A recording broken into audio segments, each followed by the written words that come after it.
The late afternoon sun slanted through the kitchen window of the Anderson home, painting the tidy counters in warm, honeyed light. Sarah Anderson stood there, her hands submerged in soapy water, watching the bubbles pop and fade. It was a Tuesday, ordinary in every way, yet the air hummed with the quiet rhythm of a life she cherished. From the living room, the familiar sounds of a basketball game murmured from the television, where her husband, Mark, was presumably half watching, half dozing in his recliner. Their son, Ethan, 11 years old with a seriousness that often seemed too weighty for his slight frame, had been quiet all afternoon. He'd been out in the backyard, fiddling with his bike chain, but now he stood in the doorway of the kitchen, his silhouette long and lean against the checkered floor. "Mum." His voice was soft, tentative. "Yeah, sweetie." Sarah pulled her hands from the water, reaching for a towel. "You get that chain fixed?" "Not really." He shifted his weight from one foot to the other.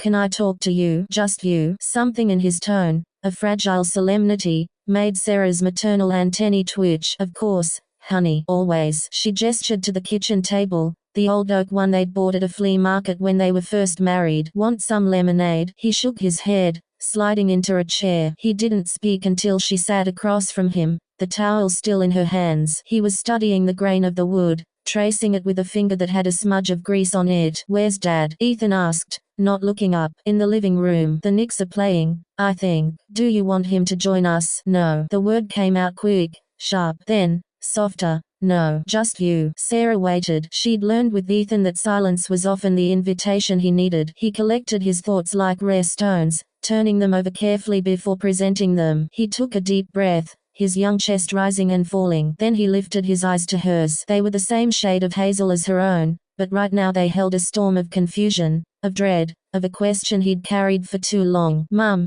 he began, his voice barely above a whisper. "Is Dad, my real dad?" The world did not stop turning. The refrigerator still hummed its steady tune. A car passed by outside. But for Sarah Anderson, the foundation of her home, of the life she had so carefully built, gave a violent, seismic lurch. A cold wave, starting in the pit of her stomach, rushed through her veins, leaving a trail of prickling ice. Her hands, resting on the table, began to tremble. She clasped them together to still them, but the tremor ran up her arms, into her shoulders. She was literally shaking. "Ethan," she managed, her own voice sounding distant and strange. What makes you ask that?" He looked down again, his lower lip trembling just slightly. "At school, we're doing family trees, and I was looking at old photo albums last week. The one from when I was a baby. There's a picture of you and me in the hospital, and you look so happy. But Dad, he's not in that picture. The first picture with him and me is from, like, months later, at my christening. And he's holding me like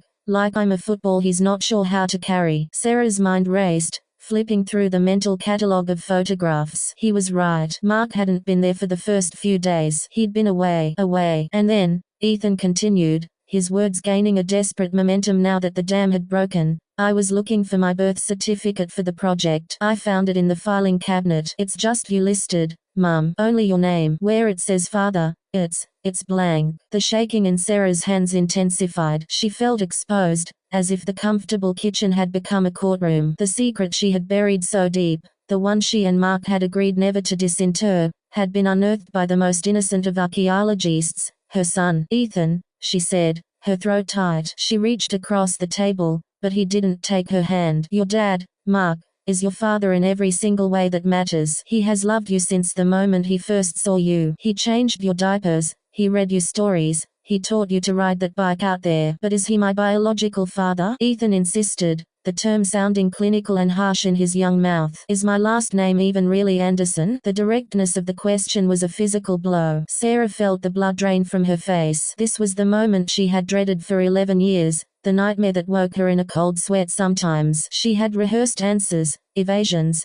gentle deflections, but faced with the raw hurt in her son's eyes, all the rehearsals vanished. She could lie. She could craft a story about the hospital making a mistake, about the photographer missing Mark. But Ethan was smart. He'd seen the truth in an empty line on a legal document. The line now would be a crack in their relationship that would never heal. Let me get your father," Sarah said, standing up so quickly her chair legs screeched on the floor. "No, please, Mum. You tell me first." His eyes were pleading, swimming with unshed tears. "I need to hear it from you." Sarah stood there, paralyzed. The YouTube video she'd been half planning in her head for her small lifestyle channel, Easy Weeknight Dinners for Busy Families, seemed like a grotesque parody. This was real life, messy and painful and utterly uncinematic. Okay, she whispered, sitting back down. She took a shuddering breath. Okay, Ethan, I will tell you the truth. But you have to understand, this is a very grown-up story, and it doesn't change how much we love you. Not one bit, she began, her voice low and unsteady. She told him about being young, fresh out of college, and wildly in love with a man named David, a passionate, impulsive, artistic man who was nothing like steady, reliable Mark. She spoke of a whirlwind romance, a pregnancy that was as unexpected as it was initially terrifying. She described David's fear, his retreat, and finally, his utter disappearance when she was 5 months along. He'd left a note saying he wasn't cut out for this, that he was sorry. The father line on the birth certificate was blank because David had vanished, and she had no way to contact him, no desire to chase a ghost. I was alone, and scared, and so sad, Sarah confessed, her own tears finally falling. And then, my friend Mark, the one who had been my best friend since high school, he was there. He held me while I cried. He came to doctor's appointments. He painted the nursery. He never pressured me. He never asked for anything. He just showed up every day. Ethan was silent, listening, his face pale. The day you were born, Sarah continued, a soft smile breaking through her tears at the memory. He was in the waiting room for 12 hours. When they finally let him in, he walked over to your little bassinet, and he looked at you for the longest time. Then he looked at me and he said, Sarah, he's perfect. And if you'll let me, I'd like to be his dad. A few months later, we were married. He adopted you legally, Ethan. That's why the certificate you found is an amended one. The original had the blank line. He chose you. He chose us. The kitchen was utterly quiet. Ethan absorbed this, the history of his own life rewriting itself in his mind. So, my biological father,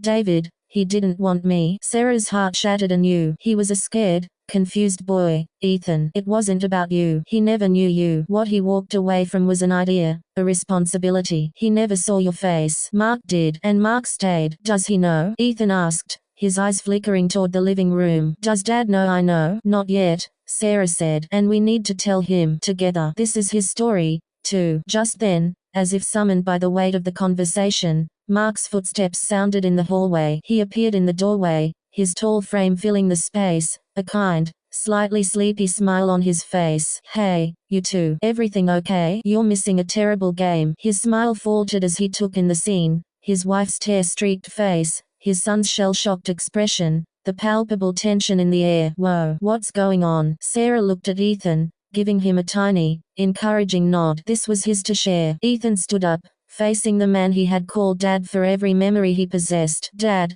he said, the word charged with new meaning. I found my birth certificate. Mark's face went through a series of subtle transformations, confusion, dawning comprehension, then a profound, heart-wrenching sadness. He looked from Ethan to Sarah, seeking guidance. She gave a slight, almost imperceptible nod. Mark walked fully into the kitchen, pulling out the third chair at their family table. He sat heavily, his eyes never leaving Ethan's face. I see, he said, his voice gruff with emotion. And you have questions. I asked Mum if you were my real dad, Ethan whispered. Mark didn't flinch. He leaned forward, his elbows on his knees, his gaze intent and loving. Ethan, listen to me. Biology is a science. Being a dad is a choice. It's showing up. It's being there for skinned knees and science fair projects and heartbreaks. It's a promise you keep, every single day. The day I signed those adoption papers was the proudest day of my life. It made official what was already true in my heart. You are my son. You have my last name. You have my love. That is the realest thing I know. He opened his arms, a silent invitation. For a long moment, Ethan hesitated,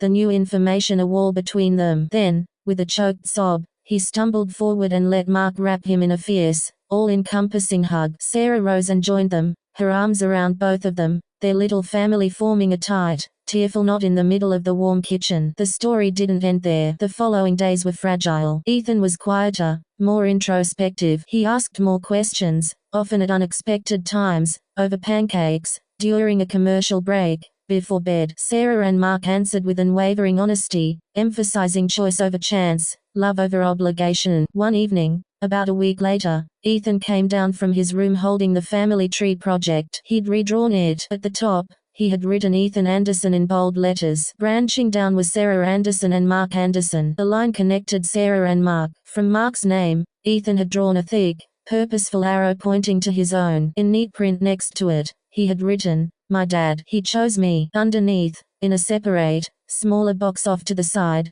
almost like a footnote, he had written, "David." No lines connected it to anyone. It just sat there, a piece of historical data, a biological footnote that carried no emotional weight. He showed it to Mark first. When Mark saw the page, his eyes filled. He pulled Ethan close, cleared his throat, and said, "That's the most beautiful family tree I've ever seen." Later that night, after Ethan was asleep, Sarah and Mark sat on their back porch, the stars glittering coldly overhead. Sarah was still trembling, but now it was a different kind of shake. The aftershock of an earthquake that had revealed their foundation was stronger than they knew. "He asked me alone," Sarah said, her voice barely a whisper in the dark. "It left me shaking, Mark. I was so afraid it would break us." Mark took her hand, lacing his fingers through hers, stilling the last of her tremors. "It didn't break us, Sarah. It revealed us." The truth was a key, not a wrecking ball. "He needed to hear it from you first. He needed that trust. And then he brought it to me." He squeezed her hand. "We built a family on love,